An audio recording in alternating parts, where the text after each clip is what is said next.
Equipes que vão disputar a próxima partida. Botafogo de Guaianazes e Arco Futebol Clube.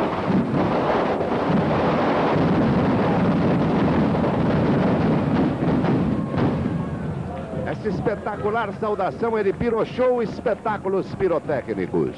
Botafogo de Guaianazes e Arco Futebol Clube, os donos do espetáculo desta manhã. Com o alemão que vai bater. É gol! Golaço de alemão! Explode, povão!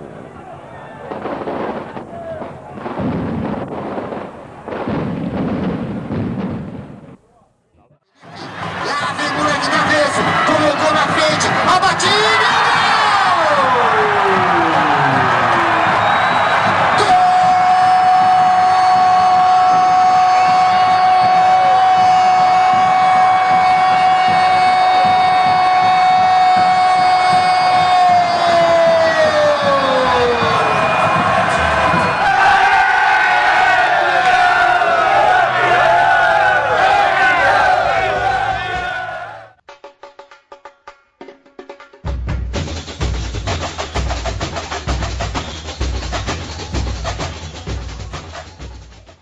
Os Terrões da Várzea é um quadro que surgiu, na verdade, por conta de campos engraçados na cidade de São Paulo. Então tem um editor lá da Gazeta que sugeriu essa pauta de campo que é torto, que tinha um campo que tem uma árvore no meio. Então a gente começou a ir atrás desses campos e, naturalmente, o futebol de várzea veio no embalo dessa onda. E a partir do momento que a gente começou a trabalhar nesse tema, a várzea entrou muito forte e dominou o quadro, né? Então a ideia de Terrões da Várzea, de abordar exclusivamente os campos, acabou se expandindo demais e foi para o lado do futebol de várzea, que é encantador. A gente descobriu N coisas, abordou diversos temas históricos da várzea. E os Terrões acabou sendo um pretexto legal para falar da várzea, do futebol de várzea. Eu conheci o futebol de várzea, cara, foi na faculdade, cara. Assim, o futebol de várzea mesmo eu conheci na faculdade. A gente ia fazer um trabalho de TCC em 2007, né, que foi quando eu me formei.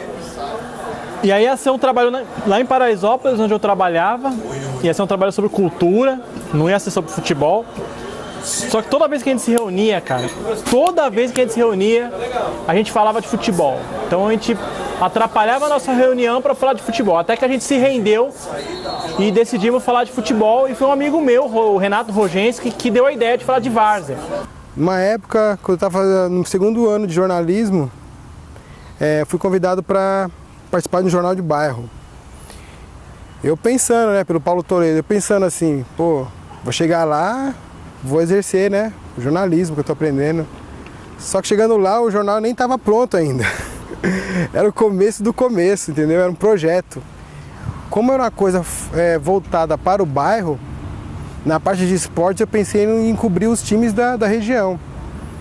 E foi assim que começou. Eu comecei indo em amistosos de veteranos, entendeu? As coisas muito loucas. Só não cobri sem camisa, mas comecei aí no o primeiro jogo que eu cobri da várzea, eu lembro até hoje, foi Branca Pura e Dragões, veteranos. Eu sempre joguei futebol, aí apareceu a oportunidade no Jornal É Nosso, comunitário lá na Rua 12, no Doroteia, através do Paulo Toledo e do Marcelo, né? Me convidaram, como que eu já conheci o campo que eu joguei, eu tinha muitas amizades e eu não manjava nada de escrever. O Marcelo, que pegava ali, me falava, ó, vai por aqui, eu comecei a gostar e não parei mais. Eu comecei 10 dias depois eu ter terminado a faculdade de jornalismo. Daí então o Marcelo, que é companheiro do Futebol da Quebrada, me convidou para trabalhar para o Jornal É Nosso, né? Aí a gente começou na várzea, na Copa Kaiser. Fizemos várias reportagens, trabalhamos durante 2 anos. Aí daí o Jornal É Nosso não teve continuidade. Aí daí então que a gente começou no Futebol da Quebrada. e estamos juntos há 4 anos. Graças a Deus, com muito sucesso para o futebol varziano. A várzea, eu sempre acompanhei a várzea, mas como torcedor, joguei uma bolinha também, né? Os caras pensam que é mentira, mas joguei uma bolinha também, né? Encerrei a carreira rápido porque, aliás, encerraram comigo antes, né? Os caras falaram, melhor você ficar na arquibancada aí. Eu ia jogar bola, mandava eu fazer samba. Eu ia fazer samba, mandava eu jogar bola. Aí eu parei de fazer os dois. A principal dificuldade, no começo, foi me encaixar no sistema da várzea, porque quando você aprende o jornalismo, você pensa que é aquele padrão, e na várzea é totalmente diferente. Você não pode, de repente, criticar um cara mais fortemente, ou um time tomou, por exemplo, eu tenho um caso que um time ganhou de 10-1, era Páscoa. Qual foi a manchete? Chocolate.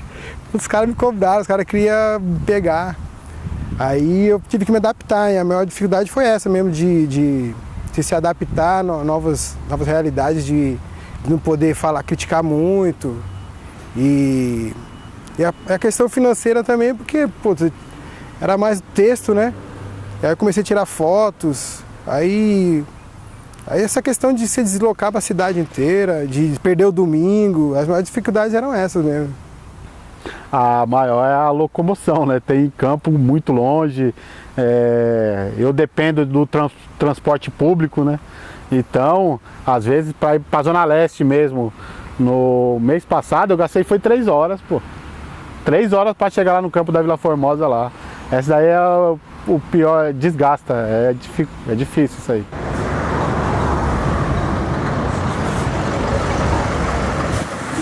Entra.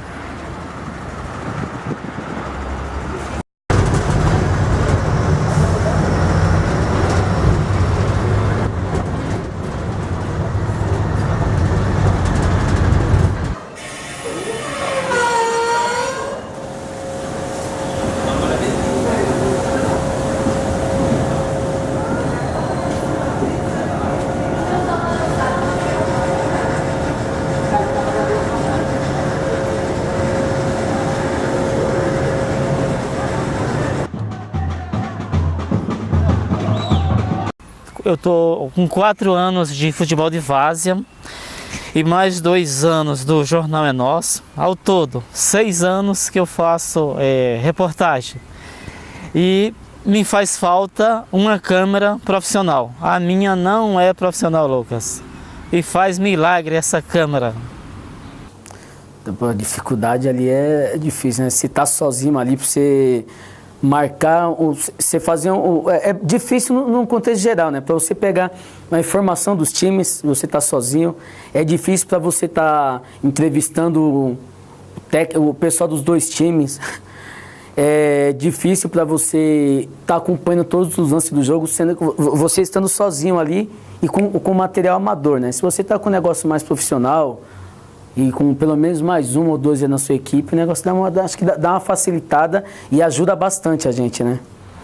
Que nem no profissional, você já pega tudo mastigado ali. A gente não, a gente tem que correr atrás, a gente tem que ter o material, a gente nunca tem isso, né?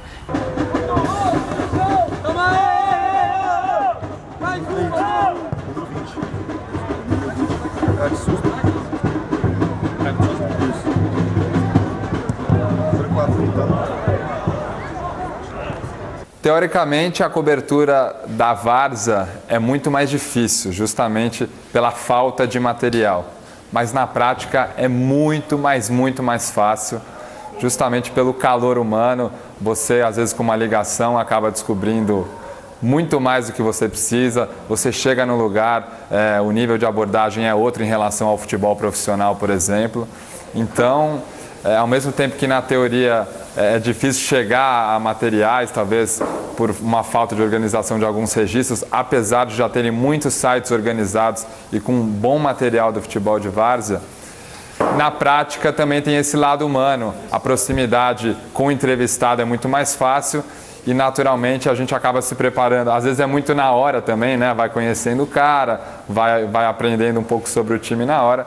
E as coisas acontecem de uma forma humana e o resultado, na minha opinião, tende a ser inclusive melhor do que uma cobertura que é mais engessada, bloqueada por assessoria e tudo mais que a gente conhece já do futebol profissional. Quando a gente fala de dificuldade, eu penso que eu tive muita sorte. Acho que essa é a palavra. Porque quando eu comecei a entrar na várzea para filmar e fotografar, eu estava bem acompanhado, né? Esse meu amigo conhecia todo mundo, então a gente tinha porta aberta em tudo que é campo. A maior dificuldade que eu tenho, Lucas, para ser sincero, falta um portuguesinho ainda, né? Porque a gente que veio do Nordeste sempre morre de uma letrinha, né? Uma palavrinha. Mas eu tô superando tudo isso, né? Estou fazendo alguns cursinhos de português e estou superando essa dificuldade. Eu não terminei, né? Falta aí, muita gente já pegou no meu pé para terminar o estudo. Não foi uma nem duas pessoas, muita gente.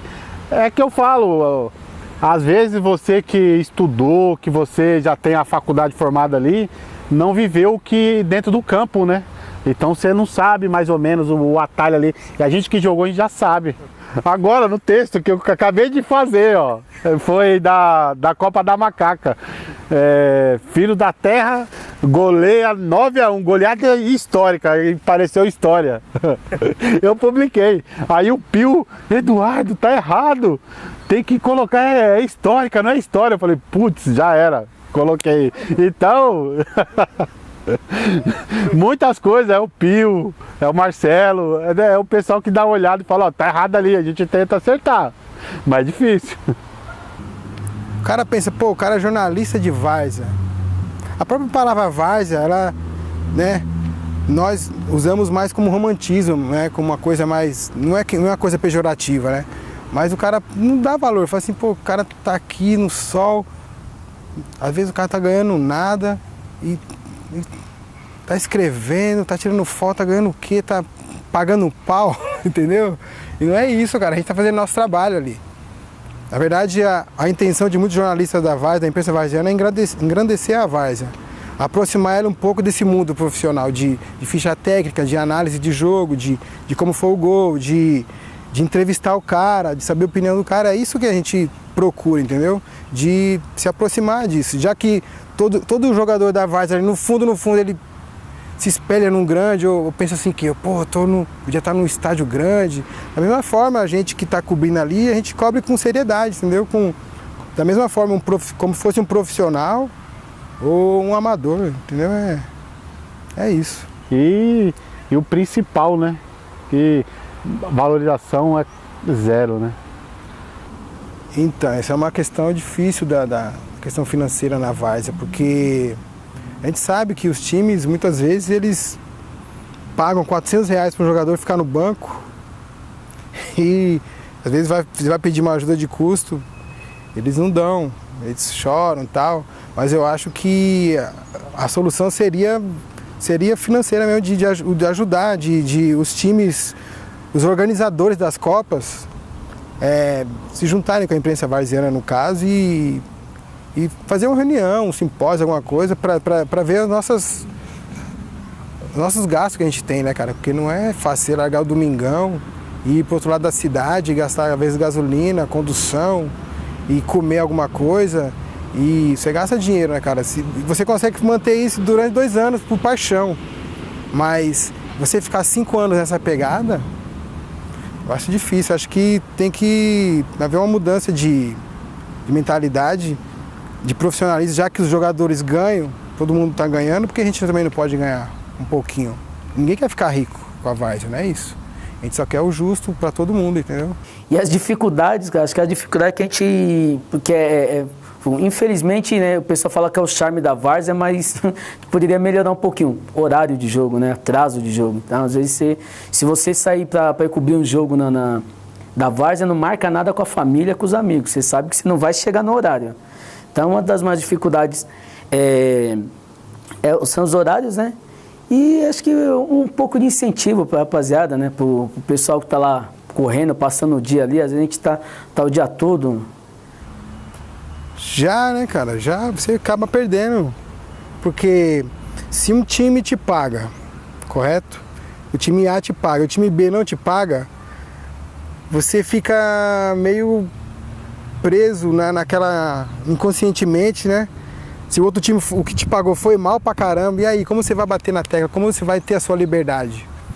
Então, muitas vezes, esse vínculo do dinheiro que é muito perigoso pro jornalista. Por isso seria correto os dois pagarem, ou senão você pagar e ter a consciência de não falar assim, não, você está me pagando, mas eu vou fazer meu serviço, meu trabalho, entendeu? Se você levar gol, se você for mal no jogo, eu vou falar, cara. Eu jogo aberto. Eu jogo aberto. Em relação às diferenças de cobertura, você vai numa entrevista coletiva de um clube profissional, você tem que esperar o entrevistado chegar da coletiva, aí você tem que entrar na fila do microfone para fazer a pergunta para o cara. Tem vários jornalistas pegando a mesma resposta que você, sentado ao seu lado, dividindo aquele espaço. E na várzea você já vai no lugar, no olho. De fato é muito mais vivo e isso chega para o jornalista que está cobrindo várzea. É de fato uma cobertura mais viva, mais olho no olho, mais emocionante, e isso com certeza aparece nas matérias e sai da mesmice, que eu acho que é o grande diferencial. Às vezes a gente tem uma dificuldade imensa de conseguir coisas, entre aspas, pequenas no profissional, e na várzea a gente tem uma infinidade de coisas gigantes e cercada de valores. Eu acho que é aí que é a questão essencial. A várzea é cercada de valores que talvez tenham se perdido um pouco na cobertura profissional por conta de burocracias e afins. Cara, melhorou bastante, viu? Eu acho que no início tinha aquela aceitação por parte do pessoal, mas o pessoal não sabia quem era, né? Agora você está no campo, você faz um texto, uma matéria bacana, você vê que a galera curte, você vê que de 50 visitas que eu tinha no meu blog no início, depois de um tempo, depois comecei a frequentar mais a várzea, comecei a conhecer o pessoal da várzea, o negócio, cada matéria que a gente fazia dava 400, 500, eu sei que é pouco, né? Mas para mim foi um salto, né? Eu acho que a várzea perdeu um espaço de um modo geral. Eu acho que, na verdade, a cobertura das emissoras é um reflexo da realidade da várzea de forma geral. Então, o espaço que a várzea perdeu, até com a diminuição dos campos e com menos campeonatos e menos patrocínio, menos incentivo, acaba interferindo também na atenção que as emissoras e os veículos de comunicação dão para esse tema. No caso da Gazeta, o que eu me lembro é uma transmissão da Copa Kaiser, a final de 2000, por exemplo, que aparece nos terrões da várzea, narração do Celso Cardoso, com o Fernando Solera, o Gurian, de repórter. E a Gazeta tinha um prazer imenso em transmitir isso, mas tem questões, às vezes, políticas, às vezes de patrocínio, que eu, para ser bem sincero, nem sei entrar muito nesses quesitos, mas que acabaram interferindo também para não transmissão, para não continuidade. Mas é uma TV que está sempre aberta para a várzea, não à toa a gente fez os terrões da várzea e agora pretende seguir trabalhando de forma contínua o futebol de várzea na programação. Eu acho que o meu trabalho do VarzeaPed, ele diz o seguinte: olha, a várzea, amigão, não acabou. Eu não tenho culpa que quando você sai do seu trabalho, vai para casa ou vice-versa, você não passa por um campo de várzea. Não é por isso que a várzea acabou, é que você realmente não conhece mais a várzea, então para você acabou. Eu acho que o VarzeaPed, e ao longo desses 10 anos, ele vem para botar um holofote numa atividade sociocultural que acontece dentro da cidade de São Paulo muito pungente, cara, muito forte. E que muita gente não coloca o holofote que merece. E o principal, cara, eu acho que o futebol de várzea, cara, se você pegar a história da cidade de São Paulo, assim, a industrialização, por tudo que a cidade passa até hoje, é um dos maiores fenômenos de resistência que existe na cidade de São Paulo, é a prática do futebol de várzea. Tem que gostar, senão você não... Tem muito pessoal que entra na várzea, fala, puta, a várzea dá dinheiro, tem muito time, tem isso. Mas quando chega na hora lá que vê que faz um jogo, faz 2 jogos e não entra nada, o pessoal para. Quem fica é louco. Quem fica é louco. Quem cobre a várzea, quem filma a várzea, quem fotografa a várzea, é tudo doido, cara. Porque a gente gosta. Amar. Essa é a palavra-chave, amar. Quando você gosta, você vai em frente e acredita.